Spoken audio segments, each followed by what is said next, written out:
في كل حلقة وفي هذه الفقرة تحديدا سنتصفح أوراق الزمن الشعرية للاطلاع على ما خلدته بصمات الإبداع الثابتة مهما تغيرت الأزمنة.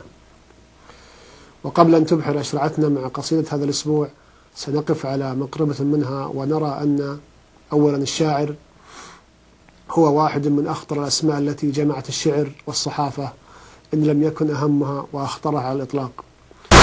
اسم مثير للجدل أينما حل، حتى في صمته وابتعاده يظل اسمه يتردد بين المديح ونقيضه. خرج من تحت عباءته وتحدث بلغته أكثر شعراء الساحة حتى لو لم يقروا بذلك ولم يدركوه أصلا.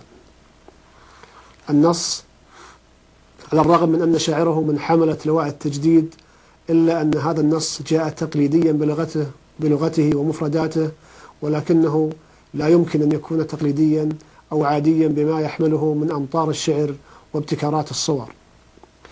ربما هو يقف على طرف من تجربة شاعرنا ليمثل القصيدة النبطية الأصيلة بوضوحها وجزالتها، فيما تقف كيمياء الغي على الطرف الآخر من التجربة، وبينهما منجز شعري وأدبي عظيم. إذن نحن بحضرة قصيدة يا علي الفهد عافت. يا علي للشعر عبدي وله سيدي، صاحبي له من جنوني ولي من منطقه، ما يخون الطيش والملح ياكو دردي، له علي ما سبقني على الطيب أسبقه. والله إني من عرفته ونبشر بسعدي، كل حزن يفتح أبواب حسن مغلقة. والله إني ما دخرت المعانيه جهدي، ذمني ولا مدحني من يقول اسرقه. أعشق من الشعر كله عيوني ورمدي، وأعشق من الكل بعضي إذا الصمت انطقه. وأعشق من الليل الأظلم وأشوف السرمدي، قدر قرم بيض الله وجهه بصنقه. وأعشق من الصبح الأكسل نسيم في يدي، دفتر يهدى العصافير لحظة مورقة. وأعشق من الصحبة أم البساطة لحمدي لا تهيت، وأعشق من العسل طلبة ذقه. وأعشق من الوقت وقتي لا أبوي ولا ولدي، وأعشق من الناس كل على قدر عرقه. يا علي والشعر عبدي وعبدي سيدي، أعمق الشعر أبسط الشعر وأبسطها أعمقه. فالحنايا خيل ترمح خيالي حدي، وفالمرايا ألف بحر يتلعثم بزرقه. يا كثر مذكر من الناس لا صرت حدي، من نسوني والنسوني بكذب مصدقه. كن لي وعد مع اللي يخونون وعدي، البناخي بعض طيب أقهره بل يخلقه. لو تهيأ للطريا سوية ما غدي، مزبن الذهيب ممراح خاين تثقه. يقنب النسيان لمعط بروحي ويعدي، كل ليلة في فياضي ولله يرزقه. السهر ما هو بهذا السهر، السهر ما هو بهذا السهر لا يبعدي. السهر شفني تعرفه وشفني تزهقه، كل جفن من جفوني غدا بيت أجودي، لا تقضب فيه عبد من الليل اعتقه. ليت لي قدره على الثار تكفى يسندي، من حبيب طشر القلب مليون ورقه.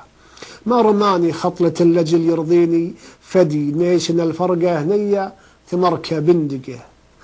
وانتهى مستسهل السهيل يستجد الجدي، ما بقى غير اليباس بعيون مغورقة.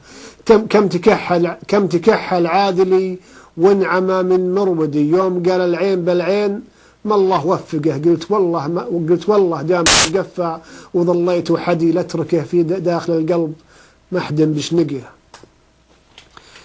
يا علي كل نهايات من وين ابتدي، يا علي كله بدايات من وين انطقه. له عيون ولي ظلالي بها لين اهتدي، ولي عيون وله علي البكاء لين اغرقه.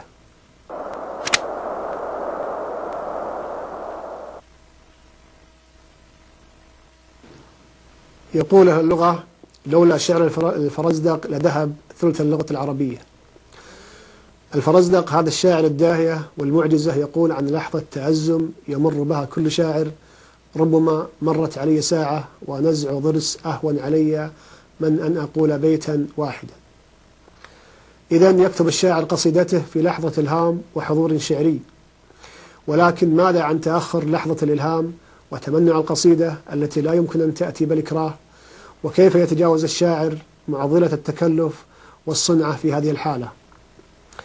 طرحت هذا السؤال على مجموعة من الشعراء بهذه الصيغة: عندما تتمنع القصيدة وتظل محلقة في فضاء الفكر كحلم شبه مستحيل، كيف تستطيع استدراجها لتتشكل فوق أوراقك كما تريد؟ ووردتني إجاباتهم الكريمة التالية التي أوردها مرتبة حسب أصولها مع حفظ الألقاب وكبير المحبة والتقدير للجميع. كثيرا ما كنت أحاول التحليق معها، إذ أنني اكتشفت أن أفضل القصائد تلك التي كتبت في فضاء لم يسبقك إليها أحد. الشاعر عايض عبهول الظفيري. عن نفسي أدرك من البيت الأول عود الثقاب إن كانت هذه القصيدة عصفا ذهنيا سريعا أو نصا مكتملا. في كل الأحوال تهمني فكرة النص وبعض الأفكار التي تحمل أكثر من 4 أبيات، وأعتقد أن خير طريقة لاستدرار الشعر حين يمتنع عليك أن تقرأ شعرا مختلفا.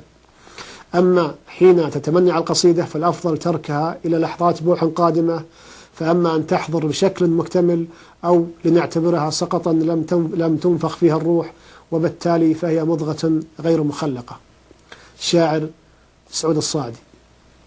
أنا أرى أن القصيدة لا تتمنع، ولكن قد لا يكون الشاعر نفسه مستعدا ذهنيا لكتابة القصيدة في وقت من الأوقات لأي سبب كان، ولذلك فهي مسألة وقت يستجمع فيها الشاعر أفكاره ليشكل الصورة العامة للقصيدة، وهذا لا يحدث مع القصائد التي لها مناسبة مؤثرة لأنها تأتي من تلقاء نفسها.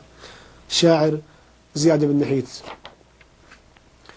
أعتقد أن طريقة الاستدراج تختلف من شخص لآخر، فالبعض يعانق القصيدة قبل نزولها، والبعض بعد النزول، والبعض يدعها تأخذ قسطا من الراحة أي ما يسمى بالاختمار. الشاعر عقاب العماني. القصيدة كعاشقة تتدلل ولا سبيل لاستدراجها سوى بإعطائها مساحة أوسع من الدلال كي ترتمي بين أصابعك. الشاعر بدر الصفوق.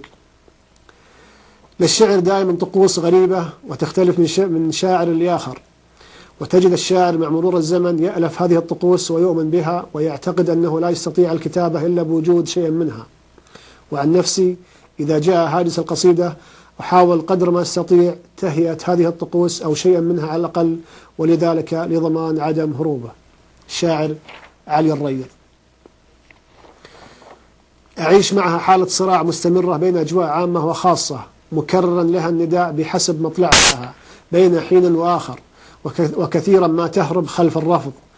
هنا أبتعد عن أجواءها وأعود لها بين حين وآخر، وحين تعلن قبولها أهرب منها خلف الرفض إلى أجواء عامة حتى تكتمل دورة الصراع وتأتي مرحلة الانسياق والهطول بين الشاعر وقصيدته التي هي أشبه بسحابة ترزم ولا تمطر إلا بعد أمر ونداء واستسقاء وطول انتظار. هكذا أنا مع القصيدة الممتنعة.